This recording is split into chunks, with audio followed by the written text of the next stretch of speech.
Hello, football fans around the globe. How are you all? Did you miss us? We took a slightly prolonged 2-day absence from our usual slot due to some technical issues, but we're back with you, as always, to bring you the very best of the best league in the world. It is, of course, the English Premier League, which resumes again this weekend after a domestic cup break this week. So, as always, joined by the other man at the helm, Gary Montague. Gary, how are you? Yeah, good, mate. All good. Yeah, it's pretty much my fault that we couldn't get the Tuesday show going. So let me just mention that. Despite being on the other side of the globe, young Nick was ready to go, but no, I couldn't do it this week. So we're going to try and incorporate everything in this show with regards to results that have just gone, and obviously looking forward to the fixtures this weekend. I mean, there's some really, really juicy fixtures. And as we were just talking about pre-show, obviously there's the Premier League have offered or are preparing to offer us two lunchtime classics in the form of Chelsea, Manchester City, a modern day, the money classic, should we say. And then United's hosting a Villa. And both those games take place at 12:30 British summertime or autumn, whatever it is with you guys these days. Either way, 12:30 UK time. And is there a better way to start the weekend than with two games like that? Yeah, it's a bit strange, isn't it? I can't remember another time when that's happened. 12:30, both games. I don't know which one will be live. Do you know? Or Don't know. I have to check our BT schedules. Anyway, regardless of that, we'll start with Chelsea, Man City, which is obviously a humdinger. It's the first. I'd say the first. I presume. No. Chelsea played Liverpool, didn't they? They played Liverpool away, but it's Chelsea's first game at home against one of the teams who will be challenging for the title. I think there's only 4 teams that can win it, possibly 3. But so. This one should be an interesting one, shouldn't it? I mean, which way is this going to go? I mean, you don't know, do you? I think with this one, I think we've had some the way that Chelsea are moving at the moment is it's almost frightening. They seem to be unstoppable in the league. Everything's firing, it's all clicking, and but this is the type of test, which will see how far they've come already early in the season. Well, I mean, just thinking back to last week's games, I watched the Tottenham Chelsea game, and they destroyed Tottenham, particularly in the second half. They absolutely destroyed them. They made Tottenham look men against boys. I mean, which was, to see that, Tottenham fans would probably agree that the second half Tottenham weren't even in it. But first half was a bit closer, a couple of chances either end, a bit sort of tight. But no, I mean, they destroyed them in the second half. It was so easy. And then, obviously, Man City's game, they played Southampton, didn't they? And drew 0-0. By all accounts, well, I saw some of the game. Southampton played very well. They sort of played more of an attacking style. At Man City, a lot of teams go to Man City and try and defend, but Southampton went for them, and I think did you see the Kyle Walker one when the penalty decision? I mean, how that was overturned, I don't know. I mean, I think Southampton could have won it, couldn't they? Yeah, I think they could. I mean, the general feeling was they could have. They should have got away. They should have gone away with from the Etihad with 3 points, and City didn't register a shot until the 90th minute. And that's just surprising, shocking, really. When you think about how free scoring they are. I mean, of course, the game that they had against Leipzig, where they scored 6, another midweek game this week, of course, they scored 6 against Wickham. No disrespect to Wickham, but it's that free scoring run that they've been on. I mean, I think if you count up the total number of goals City have scored this season, I think it's something like 30 already in just a few games. But Southampton nullified them and frustrated them for long periods. And as we both just said there, we alluded to the fact that they should have gone away from Manchester with more than just a point. But a great result for the Premier League. Just another reminder. You and I were talking about it last weekend. and again, it was another one of those games where I thought, don't really hold out much hope for Southampton. No. And, I mean, we both sort of predicted a 3 or 4-0, didn't we? Yeah, one of those cricket scores, for City, when they get into their groove and everything just clicks. But once again, great advert for the Premier League because fair play to Southampton, I mean, and it does throw up results like that. So yeah, but of course, as we look into this particular game, Chelsea, it's a really, really great game in prospect because it is high flying Chelsea and welcoming City for a big test for both teams, really, and difficult to call, very difficult to call. Yeah. I don't think I think the result against Saints doesn't make you think that which City will turn up. No, because they're not that inconsistent. But it just goes to show that Saints, got their tactics spot on. I'd say, nullifying them for 90 minutes is some achievement. I'm not sure that Chelsea will give them, or wow, it's difficult to say. I mean, that's such a great defensive performance from Southampton as well. I think Chelsea will be much more brutal with them, and I think they've got the weapons to hurt City more. Fascinating one. I mean, I'll have my eyes.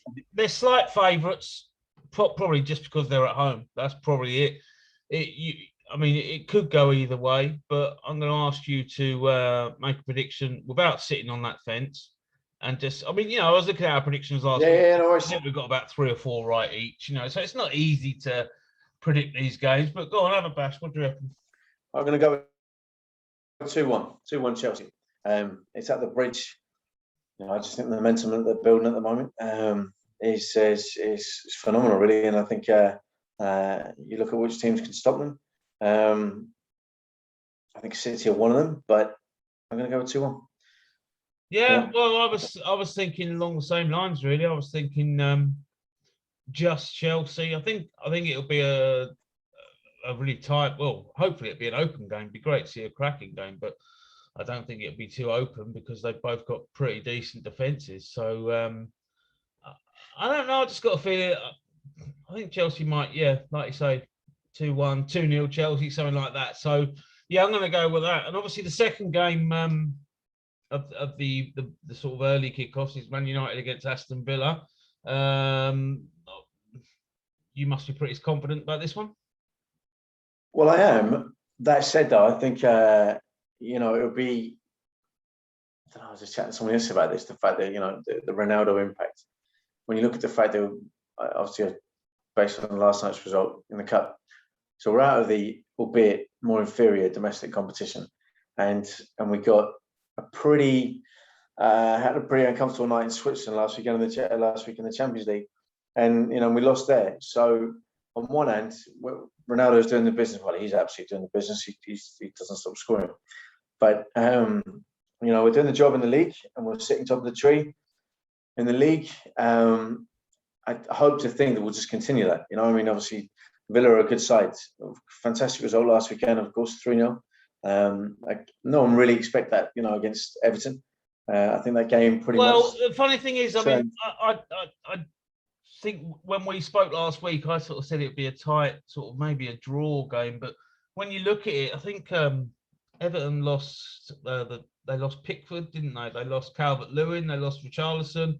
They had some key players out, Everton. So when I looked at the teams, I thought they're big players that they're missing there, and Villa could take advantage, and obviously they did take advantage. I mean, Begovic is no great replacement for Pickford, in my opinion, and they didn't have a lot up front, did they? They had Rondon, who's never been the most prolific, and so I think, like you say, before the game, before I saw the teams, I thought it'd be tighter, but I think once the teams came out, I was pretty convinced Villa would win. So yeah, it was a good result. They got the job done, but it's against a weaker Everton team, Yeah. I mean, again, it could be. I wouldn't put Villa, of course, in Newcastle's current category. But that said, I mean, you look back and you think 4-1 against Newcastle on Ronaldo's debut, and you think, that's what most people expected. And I guess football is like that. If you don't watch the game, you look at the result at the end, you think, that's what we'd expect. And I guess that's why the bookies do what the bookies do. But actually, when you look at the game itself, there are so many points during the game where things can change. Yeah. And Newcastle had a lot of possession. They created some very good chances at Old Trafford, and 4-1. We've said it before, was harsh on them. And there's no reason why Villa can't cause United the same problems. This United team is still getting to know each other. That's the feeling that I get. I was impressed with them last night, and maybe I was the only one, but I thought from large periods of the game that I saw, I thought we had good control of the ball. It was good to see Van der Beek, who had a good run out given 90 minutes. Shame that he was on the losing side, but I thought he certainly covered himself in glory last night. I thought he did well. What does that mean for him at the weekend? Well, apart from the winning goal. The what, sorry? Apart from the winning goal, where he just lost his man. Well, I think, and again, maybe it's communication, understanding between players that haven't played enough, in not on the training pitch. In a real match experience, a real match environment. And him and Telles just, they lost Ryan Fredericks, wasn't it? And he sort of moved away from them easily, really, to get the ball back to Lanzini. But then I actually thought, if like you say, if you take that away, then I thought he did well. I thought he did well, Van der Beek. But what's his reward for doing well? Well, not a lot, because he won't start, I'm sure, against Villa. Not a chance. If you look at the game at West Ham last week, you must have been delighted to come away from that with 3 points. Why these managers do this? They put players on to take penalties. I don't know. I don't think I've ever seen it work. It's easy to say in hindsight, and yeah, Mark Noble is their penalty taker, but what are they doing there? What are they? Well, it is a strange one, of course. It's a strange one, and it's unprecedented. I've not seen that, not for a penalty take on the 90th minute. I've never seen that. Moyes tried it, and to be fair to him, we saw it in the Euros, though, didn't we, with England? They tried it. Sancho come on, and I think Rashford was the other one came on, and they took penalties. Yeah. It's like, well, they both. They do it. They do it in rugby. They throw players on. It's a game, though, isn't it? It's a different game, rugby. But it's not exactly. It's not the same game. It's a very different environment. I was impressed with the fact that Moyes just came out straight after the game and fronted up to the media and just said, "Well, sometimes it works, sometimes it doesn't." And it's true, because point in a time when it worked. Well, there aren't many, because as we just said, exactly. There's not many examples that have gone before. But I think when he makes that decision, and again, you're talking about a penalty. There's 4 main areas he can hit it: top left, top right, bottom left, bottom right. But he could go down the middle. But is De Gea going to stand still? Probably not. So why not go down the middle? There's so many things he could have done, and he chose the one area that De Gea went to, and then straight away. I just think it's a poor decision, and really, me, he got away with that. Really, Sure. Well, anyway, that's obviously West Ham, and we'll obviously come on to them in a little bit. But what's your prediction for this one? You said 3. Did you say 3-1, Manu? Did you? Well, this, of the 3 competitions that Ronaldo's played, or that we've played in since Ronaldo signed, he didn't play in the cup this week. This is the one where he shines. He also shone in the Champions League, but the rest of the team, obviously, we struggled because of the red card and Lingard, back pass, etc. So the reason I mention that is I think that this is a stage set for Ronaldo at home, in front of Old Trafford, in front of the faithful. Yeah, I can see. I think he'll be comfortable. I think. Yeah. Anything could happen, like we say every week. This is the cover all bases predictions, but 3-1. 3-1 United. Yeah. Okay, so we then move on to the first of the 3 o'clock kickoffs, and Everton against Norwich. We sort of mentioned Everton just then a minute ago, really, with regards to their performance and their game at Aston Villa. I think we should look at Norwich, maybe. I predicted them to win last week. You sort of erred a little bit more on the side of Watford getting something out of that game. So obviously you were right there that they did get something. Well, they Norwich 3-1. Terrible result for Norwich from my point of view. And if they lose this, what's that? Six defeats on the trot in the league, and they could be in big trouble this year, Norwich. Because I can't see them going to Everton and winning. Yeah, I think as well the problem is, you're right, and I think when you look at the fixtures they've got coming, I mean, after the defeat last weekend against Watford, again, a team that they'd be looking at circling on the fixture list calendar as a game where they should hopefully get 3 points, because they're going to struggle to get 3 points in the other games. This will be one of them, having to go away to Goodison, Everton on the back of a defeat. Looking at turn things around. Sorry, just to interrupt. Then they go to Burnley. Sorry? Then they go to Burnley. Yeah. After this one. Yeah. Yeah, but I think again, in the predicament that they're in, the lack of wins, or the lack of points, obviously is a worry. And then you've got to go away to Everton. It's just that type of league. It's very, very tough. And for these teams, I mean, the good thing about what Farke's got in his favour is the fact that they're not trigger happy. They're not just going to sack him. They're not going to get rid of him, because Norwich find themselves in the bottom three for a lot of the season. They're going to spend a lot of the season in those echelons of the league. It's not going to be an easy ride for them. But again, this is a team where Everton are a strange team. They've got some strange results, and they're not exactly setting the world on fire with Benitez. Like you say, they've got Rondon up front. They need their players back quickly, because the player that Benitez has had at Newcastle, he took him to China and he's brought him back to Everton. He's one of those players that is pretty much on his contact list and says, do you want to come and do a job for me at my new club? And Rondon generally says yes.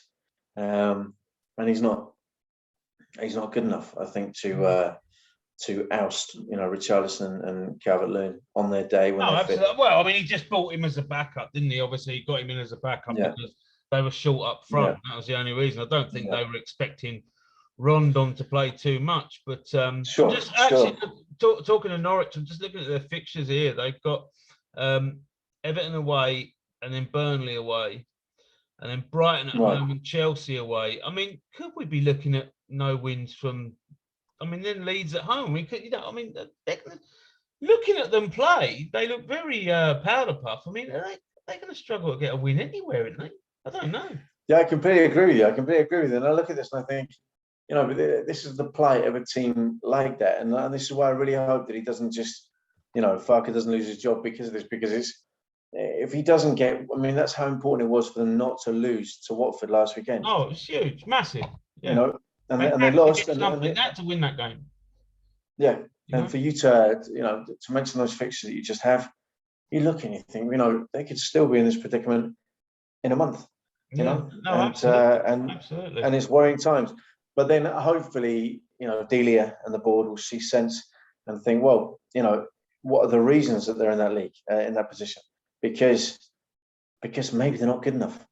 And when you're a team in that position that's not good enough, you've got to draw on all these different other resources, a bit like Sheffield United tried to do last season, but in vain. West Brom weren't good enough to stay up, and so it proved. And unfortunately, there's a reason why 3 teams go down. At the moment, I can see Norwich being one of them, but it's too early to call. Yeah, no. I'll call it now. Norwich will be one of them. Okay. Will be one of them. There we go. Yeah, absolutely. September the 23rd. As for Everton, I think it'll be more of the same for me this season. Finishing in that sort of, 8th, 9th, 10th, maybe. I don't know. They just don't convince me. I watch Everton, and they don't convince me. So I think it'll just be. You're not having it.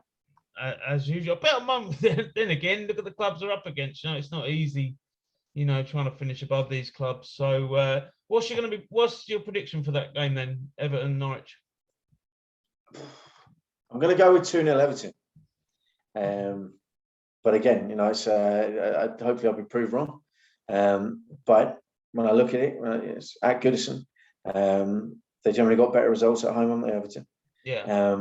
And I don't know. I look at it on quality, and I just think the quality, even if they are still missing certain, important players, you're going to get a lot of effort from Norwich. They're not going to make it easy for Everton. But again, Pukki, difficult I'm to see just where other looking at goals are it going to there, come from. actually. Sorry to interrupt you. Just looking at it. Calvert-Lewin, it says, is still out. Pickford's still out. Richarlison's still out. Seamus Coleman out. I mean, is it a good time for Norwich? Could they go there and nick something? Well, I mean, if there ever was a time, then maybe this is it. But again, this is something which, the Norwich fans would like to think that this is their moment. Everton, on the other hand, need to sort of show that they've got some strength and depth, and those players that aren't in the team, aren't in the team regularly, this is their opportunity. So, yeah, it's a strange one. This one, all right, it's not particularly. Well, I'm going to play safe and go 2-1 Everton. Okay, so no, well, I think you can probably also sense, the lack of passion in both our voices when we're looking at this particular fixture. Well, it's not like we've spoken about it for long enough, so we've done well. Yeah, we have somehow. What's the next one up? The next one up is Leeds West Ham, which is obviously a more interesting fixture to discuss. Although, like I said, absolutely. Norwich for a while. Leeds West Ham, entertaining sides as far as I can see. There should be. We said this last time. There should be goals, and it was 0-0 one of them. But no, there should be goals in this game. It should be an entertaining game. I'm going to do my usual Leeds and go 2-2. What do you think on this one? Well, I can see goals, definitely. I think with this one, again, it's. I love Leeds. I do. I really do. I just, they're such an exciting team. It's a bit like, those. You almost think they've got no interest in defending, or the work they do on the training pitch doesn't involve a lot of defending. You're thinking, certainly the way they're set up and the entertainment value is phenomenal. I heard recently that during the summer, Bielsa chose not to go home. Not that it was easy to get back to Argentina, because it's one of those countries that's very, very heavily restricted. But he chose not to because he wanted to oversee the development of a new training complex at Leeds. And this guy is absolutely, sewn into the fabric already of Leeds as a club. And he's not going to stop playing the way he plays. And Leeds fans are quite happy for that. I think they would look at certain games as well and think, despite the fact that West Ham have made a positive start this season in across the competitions, they probably look at this thinking this is a game that we need to win, because it's all very well being involved in 4-2, 5-1, 3-1 defeats because they're entertaining, but Leeds need to get the points that they got last season, or better. So this is a team, and it's going to be a fascinating game. It's a shame, really, this on at 3:00 on a Saturday afternoon, because Bamford's out, and there's a question mark against Rafinha. Right. Yeah, so that could be interesting. West Ham look as though they've got a full squad to choose from, so no problems for West Ham. That could possibly be why the bookies have made them favourites. West Ham. Leeds are 2-1 at home. 2-1 at home. Well, I mean, it's an interesting one. Again, it's difficult to call this one, but I've enjoyed watching West Ham this season. And in fact, you asked a couple of minutes back there about Sunday, and it was a big win. That was a big win for United last week against West Ham, because you look at the places that we've visited already this season: Saints, Molineux, and West Ham, and those are not easy places. Nowhere is easy to go in the Premiership. We get that in the Premier League, but difficult place to go, and we've got a decent return on those points against a team like West Ham, most recently, who have caused a lot of problems this season and have been involved in some great games. Obviously, they started the season really, really well, with the victories, and they'll be buoyed obviously by the result they got United last night in the cup, and they'll go to Ellen Road, full of heart. I mean, obviously, still missing Mikel Antonio, or is he back from suspension? I see. Yeah, well, I think he's back. Yeah, it doesn't. Yeah, I mean, again, you're right. I mean, if Bamford doesn't play, Rafinha also, then that's obviously going to be news to Moyes' ears. And another cracker. I mean, Leeds against West Ham, this current West Ham team, which is full of joy and entertainment, against a Leeds side that always is that as well. Yeah. Expect goals. 0-0. You're going for 0-0? I think this could be 3-2, 3-1, 4-2, 4. Yeah, can't wait for it. It's just a shame that it's on a 3:00 kickoff. But yeah, looking forward to it. Yeah. Okay. Next one, Leicester Burnley. I don't know why. Whenever no offense to Burnley, but whenever I mention Burnley in a fixture, I don't know. I guess you know what you're going to get, so it's not a purist game. You get Burnley, that's what you get. But Leicester, they haven't started too well, to be honest. Good result at Millwall last night to get them through in the cup, but yeah. What do you think here? I mean, well, again, Burnley is not. So whenever you see the name Burnley up on the fixture list, you don't think, oh wow, this will be a cracker.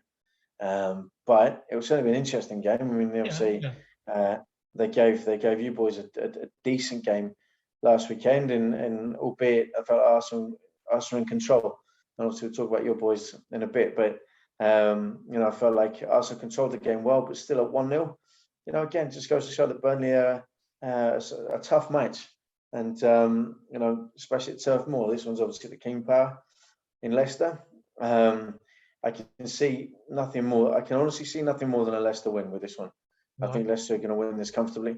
That's my gut instinct. Well, Leicester have beaten Norwich and Wolves so far, and they've lost to West Ham, Man City, and Brighton. So, yeah, for exactly that reason, this is the kind of game that you'd expect, and they'll certainly be circling this particular fixture as a 3-pointer. One that not a guarantee, nothing is in the Premier League, but a necessary 3 points. And in a game where Rodgers, I'm sure, set his team up to do exactly that. Nothing's ever easy against Burnley, as we said, but at least Leicester have got the home crowd behind them, and again, Burnley are one of those teams similar to the ones that Leicester have already beaten, and where you'd expect them to pick up points. Well, obviously Burnley only, if they do lose to Leicester, 1 point from 6 games. That'll be they need to put a run together, don't they? Yeah, they do. And again, a bit precarious position, a little bit like Norwich. Burnley will be looking over their shoulder. Certainly, at the moment, they're looking up the league because there's not too many teams below them. But no, I can't see anything more than a Leicester victory in this one. Yeah, I don't know. I've got a sneaky here. I don't know. I mean, it does depend. You're probably right, but I'm gonna tip Burnley to get a point. That's just. You think? Yeah. Well, I mean, that's the thing, isn't it? I mean, they've been involved in some good games together. I mean, the head-to-head is an interesting read, and but Burnley will struggle, I think, to up front. That's my concern for Burnley. If they're going to get something out of this game, then it needs to come from. They might need to somewhere. start Jay Rodriguez after getting. I think he got 4 goals last night, didn't he? Well, he did, but it depends how much you can read into the cup competition. No, I know, but if a striker scores, he scores. All right, if you play against lower opposition, well, it's also, I mean, it's also good for confidence as well, isn't it? Of course, that's what I'm saying. Strikers go on confidence, and to be honest, I mean, the game against Arsenal last week, he had a chance quite late, a header. He put it just over the bar, but he'd only been on the pitch, 5-10 minutes, Possibly could have done better with it. Had he scored 4 goals in the previous game, would he have done better in it? I don't know. But, maybe he needs to freshen up the attackers if Wood and Barnes ain't doing it at the moment. Yeah, they're physical, Wood and Barnes, but you need someone to put the ball in the net. And we'll see, won't we? We'll see what happens. But so you've gone for a Leicester win. I don't know why. I'm just going to try and be different and go for a point for Burnley. Give them some hope. Yeah, why not? Hey? Watford Newcastle, obviously a brilliant result, as we spoke about, for Watford last week at Norwich. I mean, obviously they beat Aston Villa at the start of the season, their other victory, but that was a massive win for them last week at Norwich, yeah. And I think they'd be really buzzing about that, wouldn't they? the Hornets. Yeah, absolutely. I mean, again, I've got a feeling looking back, I had this down as I thought they'd get something from Norwich, and I was impressed with the way they got all 3 points. And now taking that result in the league back to Vicarage Road, up against Newcastle. They want to kick on from there. Newcastle are a team who are in a position in the league where they don't want to be, and they'll be looking for points themselves. They've been involved in some great games already this season, and again, San Maximum, the entertainer. Yeah, it was a great goal he scored last week. Yeah, it was. And that was a great result for them. I mean, it was a result which you'd actually at that point you think, that could have gone the other way. They could have lost that as well, having come off the back of the United defeat as well. But I like the job that Bruce is doing. He gets a lot of criticism, but I honestly think that he's the right man. There aren't many other choices out there for Newcastle fans. The club is not exactly in the best shape. Not exactly run in the best way either. But obviously it'd be great to hear actually what Newcastle fans, or I haven't heard, but who they'd like, because they do give Bruce a lot of stick, obviously, and maybe rightly so. Although you've just said that you quite like the job he's doing, but they very, very much dislike Bruce being in charge, from what I can see. So who would they want? What sort of person would they think could succeed there? I mean, there's managers out there, obviously, but what are you looking at here? You're looking at an Eddie Howe. That's the thing. What are you looking at? The point is, I think the point is, beggars can't be choosers, and like I said, the way that particular club is run, asks a lot of questions and raise a lot of concerns for the supporters. They're not happy, so I think to sort of chuck stones at Bruce, I think is really unfair. I don't think he's got the most freedom a manager would like, and I think he's managing to. He certainly stays in games where they're expected to lose. He stays in those games and almost produced a shock, of course, at United. He got back in the game last weekend, and in San Maximum, he's got a box of tricks. He's got an unpredictable character who's capable of anything.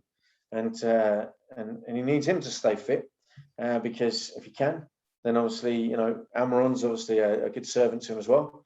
And I think obviously I think they're still missing Callum Wilson, and he's certainly got his hands tied a bit, I feel, Bruce, and I wouldn't go as far as saying he's working miracles there, no, but I'm sure a lot of Newcastle fans will call us in and tell us that I'm being far too lenient on Bruce, but it's an interesting game, this one at Watford, because they'll go there with some heart, and some hope that they can get something from it. Up against I think they'll win. You think Newcastle will win? I think Newcastle will win. That they haven't got off the mark yet, win-wise. Watford have got 2 wins. I'm not saying Watford will take their foot off the pedal or try not to win the game, but they're a little bit more comfortable at the moment with the 2 wins out of 5, So, and a massive win last week, like I said. Newcastle has a lot of pressure on them to get off the mark, win-wise. I think, like you said, with San Maximum in the team, I just got a feeling they're going to go there and win. It'll be one of them results, because the bookies favour Watford in this game, almost evens Watford. I just think it's one of them where Newcastle could do it, but that's my opinion. Well, I mean, they certainly need it, because again, 2 points from the opening 15 available is not good. It's a poor situation to be in, and that needs to change. And again, if they're going to be, they're not going to want to spend the whole season around the 17th, 18th position in the league. They picked up 2 draws, which were, again, if you think about the way that they played and the positives they can take from that United result, that you can actually look at that and think, well, it was 2-2 before, against Southampton, and obviously the 1-1 draw last weekend against Leeds, is not all doom and gloom, and especially when you think about the positives that they could take from the United game. strengthens what you're saying there, really, about the fact that they could well go to Watford and get something. Watford, obviously, they're in a better position because they've got 2 wins out of the first 5, the rest being defeats. And with respect to them, it is Watford. Newcastle have been in the Premier League longer than Watford have recently, and they've got that in their favour. They've got the experience. Watford have certainly started well as a newly promoted side, but again, it'll be an interesting one. Not two teams that are not great, but are capable of producing something. Watford produced the result they needed against Norwich last weekend, and Leeds and Newcastle came back into that game against Leeds. What were you predicting for the score then?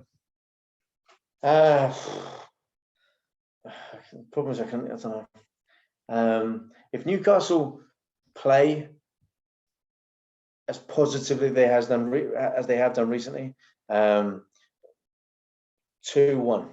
Newcastle. Fair enough. That's an interesting that we've both gone for Newcastle in that game. Next game up is the 5:30 game. The last game on Saturday, Brentford against Liverpool. Brentford, they've been a great story so far, haven't they? I mean, their performance at Wolves last week, I watched that game. They were brilliant at Wolves. I mean, they pretty much bossed Wolves, and Ivan Toney looks different class, I mean, and I think he does. He's settled in well. And even the guy up front, whose name I can never say, he got a goal last week, but it was made by Toney. I mean, his physicality down the left side, and the ball he put in was a brilliant ball across the face of the goal. And what is it? Mbuema, right. He just tucked it in. I mean, he needed that. Mbuema, he needed that goal. But Ivan Toney was brilliant in that game, as were Brentford. I mean, they were knocking the ball about. They looked really comfortable. They made Wolves look really average, And obviously, they had a player sent off as well in the second half, and it didn't seem to make too much difference. Wolves put them under a little bit of pressure, but Brentford looked comfortable. And this is going to be a really interesting one because obviously this is their biggest test, isn't it, so far? Home to Liverpool, who are Liverpool absolutely flying, scoring goals left, right, and centre, looking like they did a couple of seasons ago. And I don't know. I mean, can you see Brentford pulling it off here, or do you think it's going to be too much? No, I don't know. It depends. Liverpool are. If it's the Liverpool that we've come to see so often recently, then no, it could be a heavy afternoon for Brentford. But that said, it's exactly as you're just referring to there. The way that Brentford have started, the positivity. I mean, they've only lost 1 defeat in the first 5 games. They picked up those 2 wins. The combination between Mbuemo and Toney, as we saw last weekend against Wolves, away at Wolves, as I said before early in the show, difficult place to go, but they seem to, they look very comfortable there. And very comfortable. I think we both picked Wolves to win, actually, didn't we? Yeah, we did. Whether or not they can take that back to their own patch this weekend against Liverpool and get the same type of positive result remains to be seen. But they certainly won't make it easy for Liverpool. And I think Thomas Frank's doing a fantastic job. And if you look at apart from Norwich, you've got the 2 promoted sides sitting in 9th and 11th respectively. But it's been a better start for Brentford, of course, than Watford of those 2 teams. And I think it's a real credit to every one of that club, and it's a breath of fresh air, to see a promoted club. We saw it in Leeds last season, but maybe under Bielsa, a lot of us expected Leeds to perform, whereas with Brentford, no one was quite sure. But if they pick it, they'll be absolutely delighted if they get a draw this weekend. Against Liverpool. Absolutely. I'd love to see it. I'd love to see them get a draw and not take a beating, because they have been great to watch this season. And I've watched, obviously, the first game that I watched of theirs was painful for me, but The rest of the games, I've watched 2 or 3 of their games, and they've been really good to watch. You know, they look a really solid team, but they can play football as well, which is what I like. You know, and like I said, the game at Wolves last week, they were great. And well, at home to Liverpool, it's going to be a different story. I think it might be it might be a bridge too far. This one, I'm going to sort of. I think I'm going to go for Liverpool to win. Possibly 2-0. Could Brentford nick a goal against them? Possibly. So possibly 2-1 Liverpool. You know, what do you think? You think? No, I'm gonna go 1-1 with this. I really do. I mean, I've been. You're going to go what? Sorry. 1-1. Sure. 1-1. Okay, that's fair enough. Yeah. No, I've been so impressed by Brentford and the way they've acquitted themselves early on in the Premier League and the way they've approached this new phase in their history. And as a result, I think especially looking at the way they played against Arsenal, I think phased them. It was the first game under the lights, first game of the new season, and that result that they produced. And we've seen in the recent weeks that Arsenal is still a decent team. You know, it wasn't like but they're playing this this useless Arsenal side. You yourself can make the comparisons between other recent Arsenal sides or teams of the past, but they've got a very, very commendable result against Arsenal. They dominated Arsenal. They dominated that Arsenal team that was out. I mean, the Arsenal team that are playing now. So I'm not going to talk about Arsenal just yet, but I'm just saying that they're a different team to the one that Brentford played against. They were all over the place, but Brentford dominated it and totally deserved their win. Totally. Yeah, they did, but it's that mentality I think that will help them. The weekend against Liverpool. To give them that belief, to have that same belief that they can go up against another team, or a big team, albeit much more successful recently than Arsenal in Liverpool, and they'll fancy. They certainly won't shy away from this challenge. Yeah, I'm looking forward to it. 5:30 on Saturday afternoon, so I'm definitely going to be watching that one. I do think evening kickoff. Yeah, I do think Liverpool win it, but hopefully, fingers crossed, your prediction will be right. Sunday, move on to Sunday. The first kickoff on Sunday is Southampton against Wolves. This is an interesting one. Southampton without a win yet, haven't they? They haven't got a win yet. And Wolves still stuttering obviously losing at home last week to Brentford. This is a big game. This for me. I mean, I'm not saying that it's the most exciting one that I'm thinking of this weekend, but I think it's a big game for both teams. And I think, in my opinion, I think Southampton might come out on top. They need a victory, and I think this might be where they get their first victory. What do you think? Well, I think it's the sort of game where you look at it again, you look at the fixture straight away, you think there's nothing particularly exciting about this fixture. And there's no disrespect to either team, but Wolves are still struggling to get going. And they're not. Obviously, they were quite impressive, albeit on the wrong end of the results for the first 3 games. Then obviously they picked up a 2-0, and obviously the defeat last weekend, it kind of leaves them still stuttering, still trying to pick up momentum, and they're struggling to do that against a Southampton team who, on the back of a fantastic achievement to go to City and get a draw in a game that we said already that they probably could have got more from. So they'll probably have maybe a bit more confidence going into this one. It's not a game that I'm going to set my alarm for, which obviously is what you have to do when you live on these time zones that I do. But that lunchtime kickoff on Sunday night, I could quite happily skip that one and find out what the result was. But I might be wrong. I might be an absolute. Well, me, I'll be watching it because that's what I do. Absolutely, absolutely. Well, I trust you will. But I don't know. I just think Southampton will be, they'll be buoyed by they're not their victory, but their point last week at Man City, their performance at Man City, and obviously they've gone through in the League Cup as well. Unfortunately, they've been drawn away at Chelsea, but and Wolves lost on penalties last night to Tottenham. So I think 2 contrasting teams confidence-wise at the moment. Southampton, I think their sort of confidence is on the up. Wolves' confidence probably a bit low. So that's why I'm just going to plumb for a Southampton win. What are you saying? Again, I look at a game like this and I just think it's going to be 1-1. No, okay. Might be wrong. Fair enough. But well, I just don't.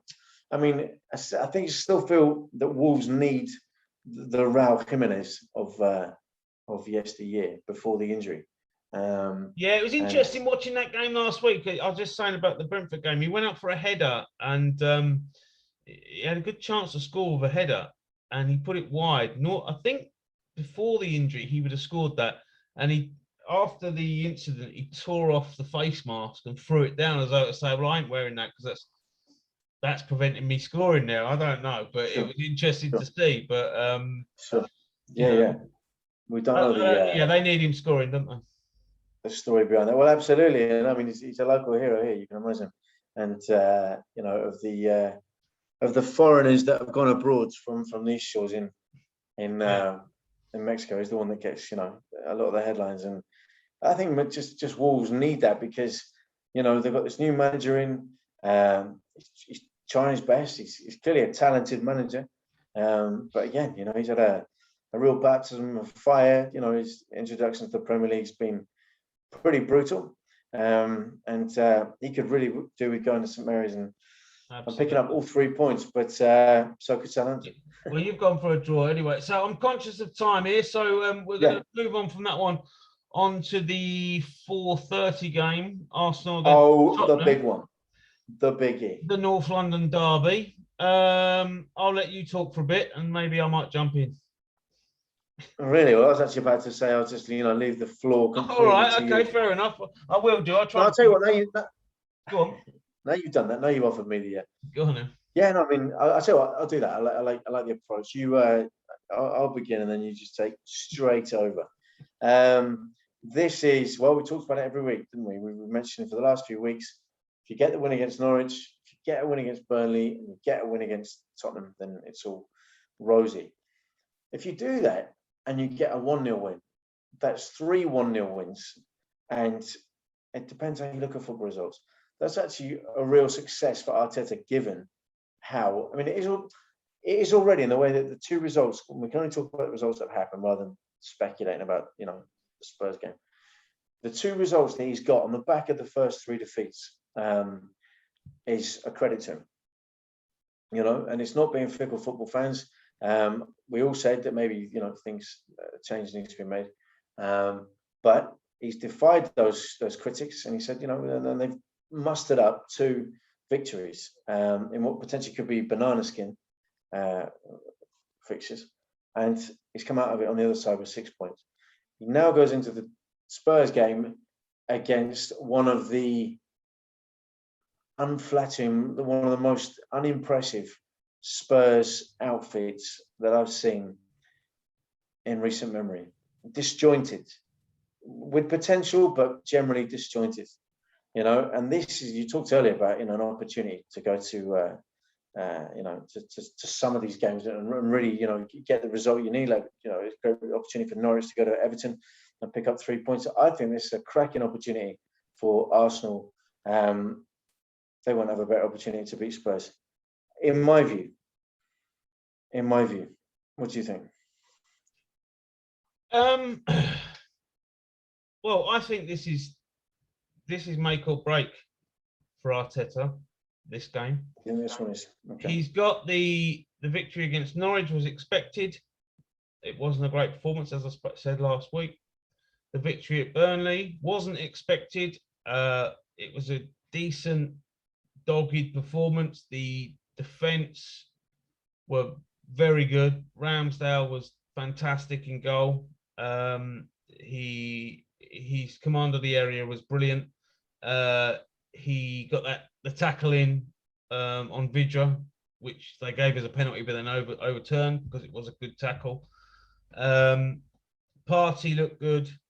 Gabriel was outstanding at Burnley when you're playing against those centre forwards. Forward-thinking players were very poor, in my opinion. Saka, Aubameyang, Pepe were very poor in that game. Didn't offer anything. And really, if they did offer something, Arsenal could have got more goals. because the defence were very solid. Now, this game, like I said, that it was a good result at Burnley. We've actually got a pretty decent record at Burnley, but I thought it was one of them games where they had to win or had to sort of like push on from the Norwich game. But this is a massive game. If he loses this game, the pressure is all back on him because Arsenal fans cannot bear the thought of losing this game in particular. It's back on him. So this is massive for him. If he wins this game, then yeah, like you said, things are on the up. As for Tottenham, I've seen two different Tottenhams this season. I've seen them when they played against Man City. For me, they look fantastic. You know what I mean? They were digging in. They won all their battles and they won the game. Against Chelsea last week, they were diabolical. And so it's a really difficult one. I think, obviously not being a Tottenham supporter, I think Tottenham would probably be happy with a point. If they got a point from this, they'd be happy enough. But I think the only thing that Arsenal can do and Arteta needs to do is win this game, Well, yeah, I mean, talk about opportunities, to make that happen. And I think depends. It's all about perspective, isn't it, I suppose? But, if they get the result against Spurs this weekend, then he, is either just one step away from it. But the problem is the way that things. It's not just about the first three results as well that they got, and he's responded very well. There's no question about that. But I think as well, this is a case of do you read too much into it? If he gets a really positive result against Spurs, no, I don't think you go over top against if they get a positive result, but he has to get a positive result. Otherwise, well, I mean, of course. Because if you look at it, and I know it's easy to say now, but they've beaten the bottom two 1-0. They're their two wins. They've beaten the bottom two 1-0. This is a different kettle of fish. This game, This is a proper test of his character and the Arsenal team that he's now got, that he's bought. So I think the pressure is massive in this game because all that work in the last two games will be completely undone if they don't win this game. Agreed. So I suppose my question was going to be, I mean, do you enjoy watching the style of football that Arsenal played? Have you enjoyed the first 5 games? Probably not the first 3, but have you enjoyed the way that Arsenal played in the last 2 games? I thought the Norwich game was very average. The Burnley game, what I enjoyed about the Burnley game was defensively. It wasn't. Yeah, because they were. Yeah. There was nothing that I enjoyed about them going forward. Odegaard had some nice touches at certain points, but what I really liked was how strong and commanding Gabriel looked in that game against two strikers. Ben White, he done okay. Obviously, he could have cost us with the poor back pass, but no. So defensively, I was happy defensively, and Tomiyasu as well. He looks strong and he's good in the air, so I was happy with that. But as for style of football, no, at the moment there's no style of football to talk about. So yeah, right. Because I think really, a lot of the criticism comes from the direction of the club, and is he the right man to take you forward? Because that's where people will focus their criticism on, really. So if he gets a positive result on Sunday, is it just prolonging the stay of execution? Is it kind of just delaying the inevitable sooner or later? If he gets a negative result, yes. If he gets a positive result, he can build on that and go into the game after that. I mean, that's another massive game. The game after that, away at Brighton. I mean, it's massive. So really, the games keep coming for him. But I'm not going to make a prediction. I'd like you to make a prediction, and then we've got to move on to the Palace-Brighton game before we finish. So what's your prediction? Yeah, 2-0 Arsenal. You think 2-0 Arsenal? I'm not going to make one. I can't. I'm not doing it anymore. You're not even going to make it. You're not even going to make a prediction. No, because I hate. Mate, honestly, I can see it happening. I think had they lost the 2 games, they got a decent win in the cup. Okay, it was AFC Wimbledon with greatest respect, but at least it's the momentum. And football's about momentum. So that's now 3 victories, 2 important ones in the league, and a cup victory to take them into the North London derby. And I think that stands them in good stead. And I think they'll go in against a team, and I used the word disjointed before, Spurs. I mean, Harry Kane is a mystery. Spurs and I look at where Spurs are, the way they're playing, and I watched the highlights of the weekend. I watched the game of the weekend, previous game, and I think it seems strange that they were actually top of the league after 3 games, with 3 wins. Because I'm not saying it's Nuno's fault, but it's not been by any means glamorous. Obviously, the Harry Kane situation still looks like what happened in the summer. Looks like it, He always scores at the Emirates. Well, again, and usually a penalty. Like football's strange, and football's like this. It can be like this, and I think who knows? After such a sort of messy, if you like, inconsistent start to the season for him as well, although he scored for England, wouldn't it be just so that he turns up at the Emirates and does exactly what you just say? Yeah. But at the same time, it's like this is an all-firing, wonderful to watch, easy on the eye Spurs team that are going to destroy, an out of sorts Arsenal that's still struggling, to find their feet in the league. No, I think it's a good time for you guys to go there. Before we do finish on that one, I just want to know your opinion on Odegaard, because he looks like a bit of quality, which teams need to turn the tide in games. I was impressed with him last week, actually. I mean, from what I saw of him last season, he looked okay. He was in and out of the games. But what I saw of him against Burnley was a different side. He actually played more of a sort of a central midfielder rather than an attacking midfielder. And he got about and he got on the ball, and Partey was winning the ball and give it to him. And, so I thought he had a decent game at Burnley, So if he can have a good game in this game, then obviously, he shoots off, again, Gabriel, also Ramsdale played well in the last 2 games. Oh, Rams, yeah. Well, I don't want to say it, but when they signed Ramsdale, they got so much stick, and I hated it. I thought some people were even abusing him online. I'm thinking, this is nuts. From what I've seen of him, and I've spoken to Bournemouth fans about him, he's a confident, a decent young keeper. You know what I mean? Give him a chance, man. You know what I mean? Exactly. Always a fickle word out there, the football fans. I hated it. So the last one then. The last one, To wrap up, so the last one of the weekend is the South Coast Classic. I wouldn't say it's a local derby, isn't it? They consider it a local derby. What do they call it? The A27 or the A27 derby? Or I can't remember what it's called, but I think there's a rivalry, isn't there, that goes back to like the 80s between Palace and Brighton. I'm not quite sure the history of it, but it's been going on for a while, and they don't like each other, and it's their derby. It's Brighton's derby, really, and it's a strange derby. It's the weirdest derby, probably, but it is what it is, because you got one team that are essentially in South London against a team that on the coast, which is nowhere near London. It's not that far. What is it, about 50 miles or so? I think when you look at it, I mean, because Norwich Ipswich is a derby, and they're quite a distance apart, So, I guess there's no other teams in the Norwich Ipswich area to I suppose Lowestoft town, but the big hitters, the East Anglian big hitters. Yeah, so I think it is their derby, and it should be a good game, actually. Very much. Palace obviously had a good result against Tottenham, and then went to Liverpool, and eventually sort of crumbled at Liverpool.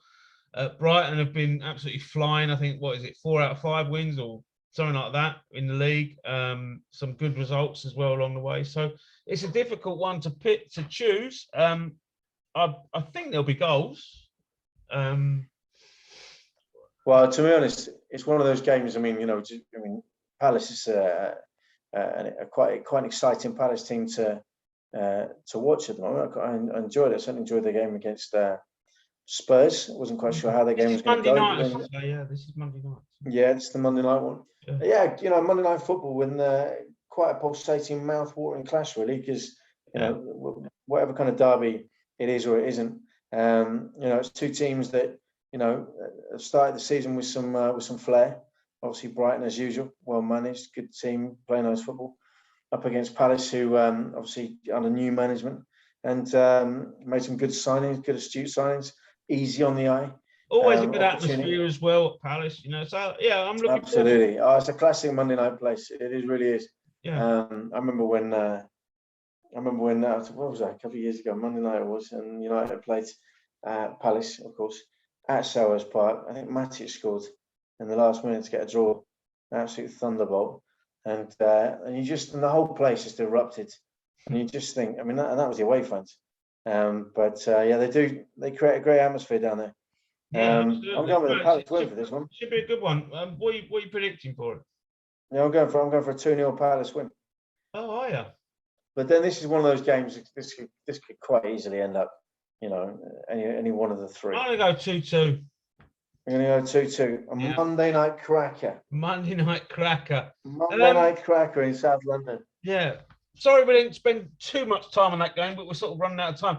I just want to quickly say, with regards to last weekend, the passing of Jimmy Greaves, I think we should mention it. Fantastic player. Obviously I didn't see him play, but what my dad says, he was just the best. I spoke to my dad about him many times, and ambassador of the game. Yeah, absolutely brilliant goal scorer, fantastic. And I grew up watching him on a Saturday morning, so that's my sort of view of him. And he was entertainment on the telly, weren't he? And he was, fantastic. So fantastic on the pitch, fantastic off the pitch, and just like I say, rest in peace, a Jimmy real Greaves, gentleman. And, thanks for everything. Absolutely. He'll be sorely missed. But as it happens in these situations, we should remember the good times, and there were so many. Obviously, as you mentioned, our age means that it was more our dad's generation that enjoyed or had the joy of and the pleasure of watching him week in, week out. Of course, my earliest memory of him was, of course, the show that he used to produce with Ian St John. Yeah. Saint and Greaves on a Saturday, and then that was our football fix. And we actually love that show. And it'll be sorely missed, of course. But West Ham fans will remember him well. Spurs, of course, as well. And it's been sobering week, somber. Yeah, absolutely. No, I just thought we'd end with that one, because I know that hopefully my dad might watch this at some point, but I know that he was a special player to my dad, even though he was a Tottenham player. But he always says he was the best goal scorer, and his record still stands as the record all-time scorer in English football. So in top flight. Absolutely. So fair play. Well, anyway, that's us done for today, and we'll be back on Tuesday to have a look over what's happening on the weekend. Look forward to it. Well, stay safe, everybody, and enjoy the footy. Yeah, brilliant. Nice one, mate. See you on the other side.